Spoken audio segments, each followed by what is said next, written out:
Here we go, ride number 2 with Mr. Cowpie, and we go from being a little stiff to riding in the big open arena, and it was pretty exciting. So let's get right to it. Here we go. So we started off with some groundwork. I still don't want to get bucked off or anything, but I really don't think this little guy would ever do something like that. He is so sweet and so chill. But we are going to do our homework and give him the best chance to be successful, because I believe in preparation being everything with these little guys and giving them every opportunity to do it right and not giving them the chance to do it wrong, so that they can have the experience and the thought of how things go right and how things fit together, instead of just like dealing with the trauma of getting a wrong answer. I really believe in setting them up for success so that the only experience they get are the good ones, instead of making mistakes from not being set up right.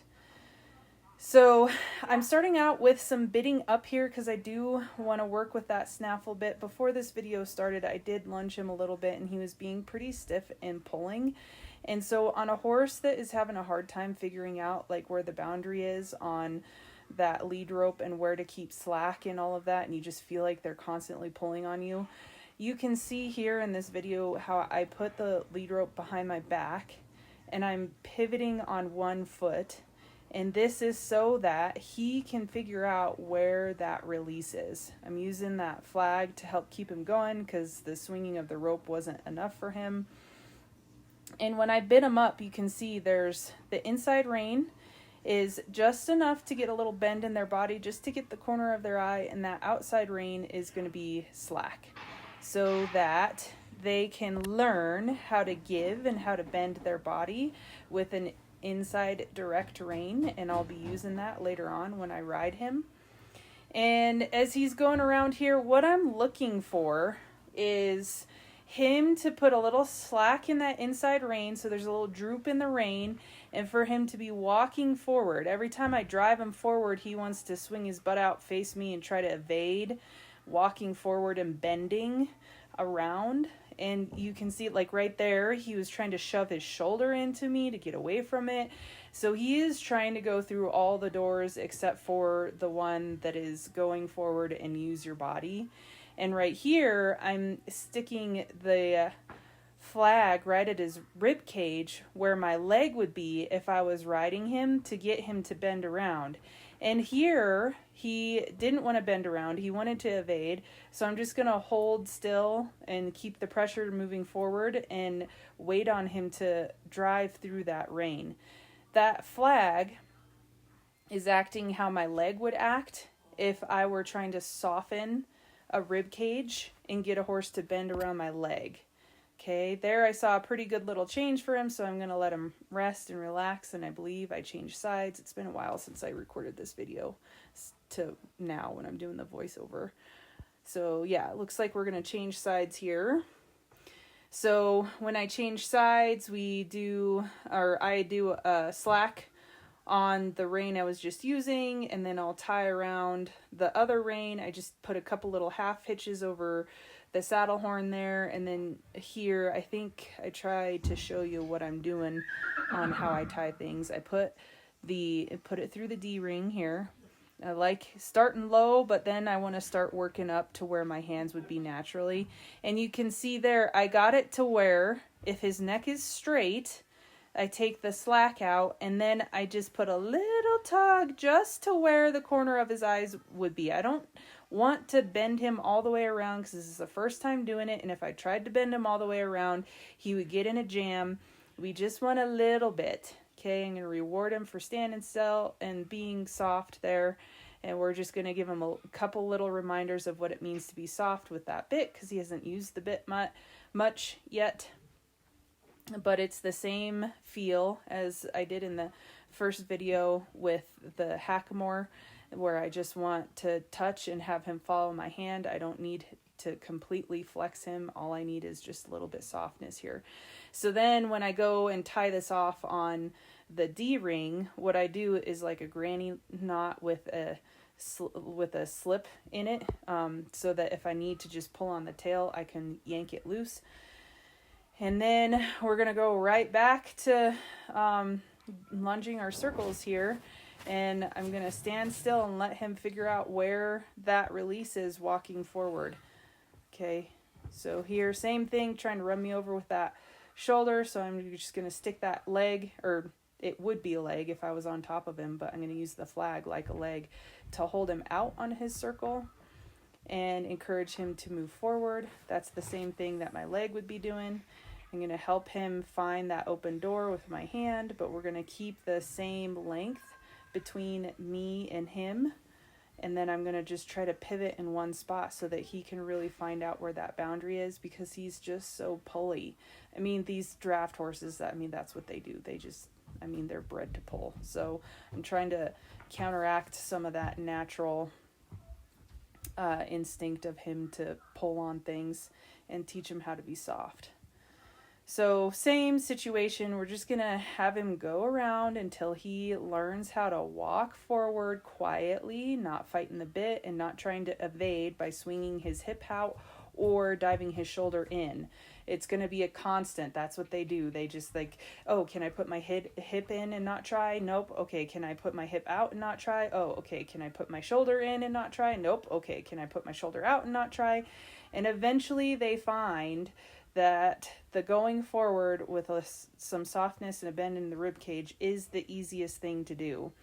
And if you're watching for the bend in the rib cage, it should be that the 2 front feet and the outside foot are traveling on a circle, and then that inside foot, you can see it there when he kind of tries to swing out, he's crossing over. I don't need a huge crossover, but I do need that inside foot to kind of travel in front of the outside hind to get that bend in the rib cage.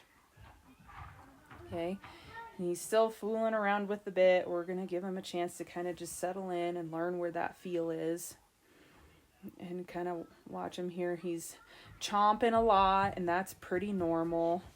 They're going to chomp for at least the first couple times that you put a bit in their mouth. I know some horses are a little less than others, but it usually if you have good feel, it's like they get over it in the first ride or so. A lot of these horses, at least on the cow horse side, are so bred up to be soft and frame up that they really don't. If you do your homework, it doesn't last long when they chomp on that bit. There, he's still trying to evade. He's like, maybe if I put my pole behind, if I dig my nose down, he's trying to go through all of the doors to release this pressure without doing what he's supposed to. Right there, it wasn't too bad. We're going to let him, I put the flag down as a release because he was doing what I wanted him to. Still trying to pull away from me and pull through that halter a little bit. We're going to keep encouraging him to walk forward and bend. And this here is a little bit different from when I was trying to get him tired physically on that first ride. Here, I need him to be soft and responsive to a light touch. And this would maybe be a hair different than how I would approach a little hot rod cow horse. Them, I'm probably going to get a little bit tired, even on the second, third ride before I climb up here. But this guy is so chill. If I get him too tired, it's going to cause him to pull more than he probably would if he was fresh. And since these guys tend to be so lazy, lackadaisical, relaxed, I need a little bit of freshness to him to keep him sensitive. And you can see here on this side where we're switching back to the other side. So, and you can see there, I'm trying to show you how to do that. I just do a little daisy chain. It's an overhand, granny knot through the cinch. And then I pull the loop through and make a daisy chain to keep it off the ground so they don't step on it and jerk their nose off. So what was I saying before? Oh, I made it a little bit tighter this go round. So you're going to, and you can see there, he's shoving his shoulder into me again. Oh, cow pie. And it's okay. He's learning. So when I try to do this, I try to make sure that I increase it in little increments on that softness in the bend. And you can see here on this second go around to this side, a lot less fussing. I mean, he was pretty darn good, and that's why I quit pretty quickly, is he walked around there with a bend, not trying to evade with the shoulder in and the hip out, and he was keeping slack in that line. You could see the straight and the slack and the straight and the slack, and so we're going to give him that release pretty quick, because that means he's trying and learning and doing the thing, and I don't want to overdo it to where he quits trying. So now we're going to go back to this side and see if we can get the same thing. You want to tighten kind of slow. I'm watching to see where that pressure is. I don't want to just jam him and take too much too fast. He's being really good. And I want him to kind of release that pressure when I ask for it, not just like brace into it and hang on the bit, because that's going to turn into him hanging on the bit when I ride. Okay, so off we go. We're going to try this side. Right there, he shoved right into me, like you saw before on some of the other videos. He's just a kind of a shovey guy, and that's why I bumped him in the chin, or in the jowl there with my hand, to keep him out of my space. Okay, a little bit more fussy on this side. So we're just going to wait for him to figure it out. He is being a lot softer with that lead rope. You can see he's finding that boundary and holding it a lot better than he had been before. There where he was scratching his knee with his nose, that was him being like, nah, I don't want to do this. Having like a little hissy fit. And that's when I drove him forward. And little colts are going to do that. They're going to try to rub their bridle off. It's not them. They don't have an itchy knee. They don't have an itchy nose. They're trying to figure out how to get things off in a way so they don't have to work hard. That's the name of the game, conservation of calories. And so it takes some time to kind of build up that endurance in terms of willingness and trying. Okay, he's doing a lot better here. He's actually kind of walking forward without fussing so much. And that's where I give him the release. So I think this is where I climb on him. Yeah, I'm pulling the reins out, flop it over his neck. Everything in his body language too is telling me that he's fine. Like, as I'm doing all of this stuff, if he were jumping out of his skin on the little corrections I was giving him, like when he tried to run me over, or when I shooshed the flag at him to get his shoulder out. I mean, if he had a complete meltdown and was running sideways and dragging me across the arena, we would not be getting on right now. And if I was moving around him and his neck was tight and he was snorting at me and giving me bugger eyes, which it's a little hard to tell with him sometimes because he has those blue eyes, so he kind of always looks boogered. But like, really, if you can see the whatever that tissue is around their eyeball, the pink/white tissue around their eyeball, if they're giving you that, then they're concerned about things. But he's not. He's being pretty good. He just doesn't know a whole lot, and he's making some good changes in his attitude and his mind. And here we're just teaching him the puppet on the string with a bit, where we started with a hackamore in the first video. Now I want him to connect that inside, so it's his front right, to the rein right there. He stepped. So when I pick up a rein, I want that step front right to, not the left, the right there. I don't care if the left comes. I'm going to keep asking until that inside right picks up and drops. Okay. This side, I think he's a little bit better. Like I said, it's been a while since I made this video, but I think he's pretty spot on this side. Ready, and step. Good boy. Step. Good boy. And again, just to reiterate, I said this in other videos, but you don't want to just pull and lock down.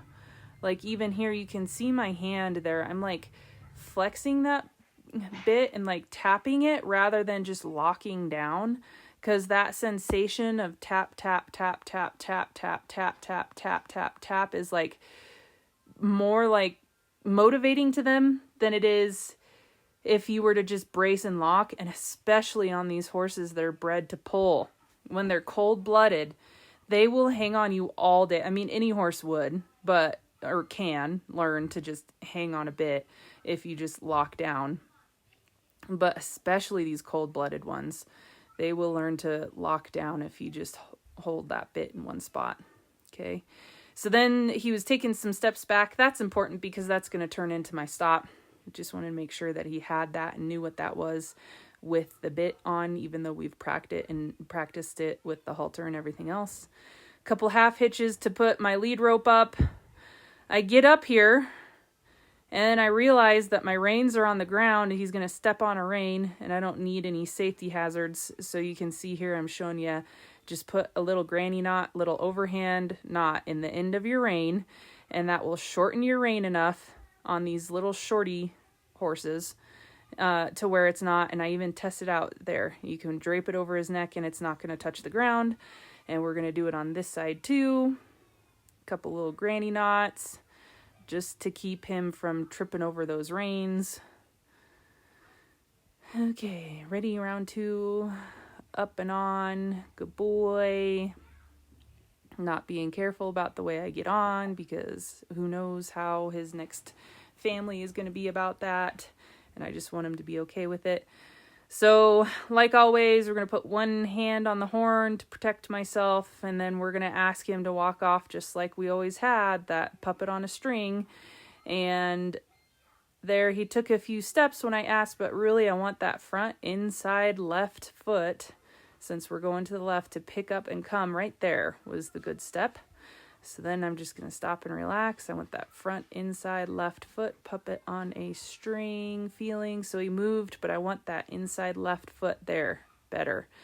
If they lock up in that shoulder, that can tell you a lot about their state of mind too. I watch videos of people starting colts and they'll be in this one rein stop kind of situation asking for a horse to move, and that inside leg, if it is locked in the ground and they're beating on the horse to keep them moving or get them to move forward, once that leg gets unlocked from them being tensed and stuck, I mean, that's when those horses come undone. So if you can keep it nice and soft and really teach that inside foot to move, they just don't buck like they do otherwise.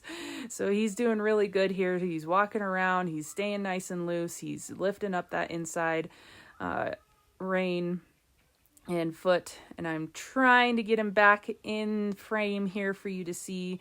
My Pivo was dead this day, so we couldn't get any tracking systems for you guys. But then you guys can see how I work on that straight line. The straight line starts out as just kind of like a little zigzag.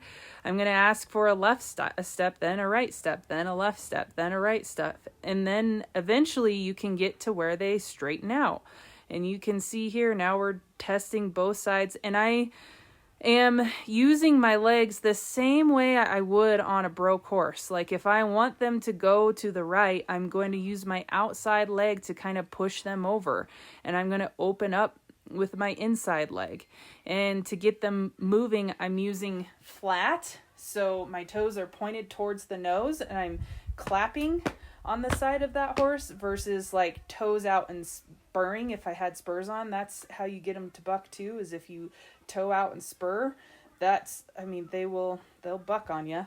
And so here you just toes flat, straight towards the nose, and then flap like a chicken to encourage that forward movement. And then if from the jump, from that first ride, you just want to use those legs how you would always, is outside leg encourages that inside direction to move over.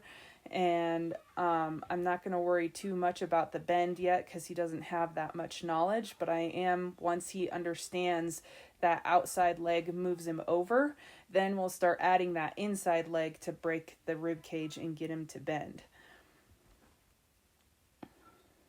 Okay, so here we're trying to back him up. Back, good. We got a little step. Now we're going to walk over to the side. There's that step. Nice. And you can see he's kind of nosing around and fooling around, and that's fine. I'm just going to ignore it. If he goes to try to pull the reins out of my hands, I kind of just bump him off of it. But also, I'm going to use big slack and big release. So there's a lot of times where throughout this ride, I'm just asking for one step and then leave him alone. And I don't care where he goes. Because obviously he's not going very fast. Like, who cares? If I get the one step that I actually asked for, then I'm just going to be a passenger for a second and just let him move around so that he can process that one step. Their brains are just slow. They don't know much. They need a chance to process. So I'm going to ask for one step and then put my hand down. I'm going to ask for a stop and then a backup and then put my hand down. And even in the backup, you can see I don't brace and my hands don't go past the swell. This was a big mistake I made early on in my training years, and I see people make now, is like if they don't get a response out of the backup, then they pull harder and their hands start going back towards their chest. And you really, like, same principle as with the turning, you're not going to lock down and hold and pull tighter. You're just going to bump, bump, bump, bump, bump, bump, bump until they make that step. Okay, lots of pets, lots of loving. He's being a good boy. And now we're just getting our reps in. We got past kind of the sticky part of, like, you know, this is what this means and this is what that means. And so now I'm just going to keep riding him around and work on that endurance and getting the reps in so that every time we step, it's right. Not just the first time you step, it's right. Now we're working on the, like, you do it all the time. This is the way you do it. So that it becomes a thing that he can do in his sleep.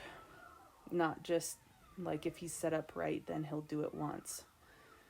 Good. That backup is starting to look nice. He's not fishing around so much. He's feeling lighter in my hand and softer. You can see there, I asked him to walk off without any real direction. And sometimes that in the beginning will make him buck, but he was feeling pretty good. And I wanted him to know that he can walk off nice and calm without, like, me having a hold of him too. So I like to hold on to him a little bit in the beginning to keep their feet on the ground. But then there does have to be a time where you can put a leg on and they have a loose rein and they keep it together on their own without doing anything silly on a loose rein. Yep, good. He's every time I'm asking for that step, and you can see I'm even working, from the first ride in a snaffle bit, the way that I'm holding the reins right now, I'm working on that neck rein. It's not like I put them in a snaffle, and then after they hit so many things in a snaffle, then I work on the neck rein. You can see that I'm working on it in little bits here, even from the jump, so that he understands that neck pressure too. So that's not a huge transition. Good. So this is where we got my camera died, so I asked a friend at the barn to take a video for me, but you can see he's walking straight lines, taking on obstacles, working on a loose rein, moving off my legs. This is ride number 2. This is the second time I have sat on this horse. He's steering around, riding in a straight line, taking on little obstacles, and just being an all-around good boy. This little guy is going to be for sale, so if you like what he's doing on the second ride and you want to make him yours, get in touch with us, because he'll have about 30 days on him by the time we start marketing him.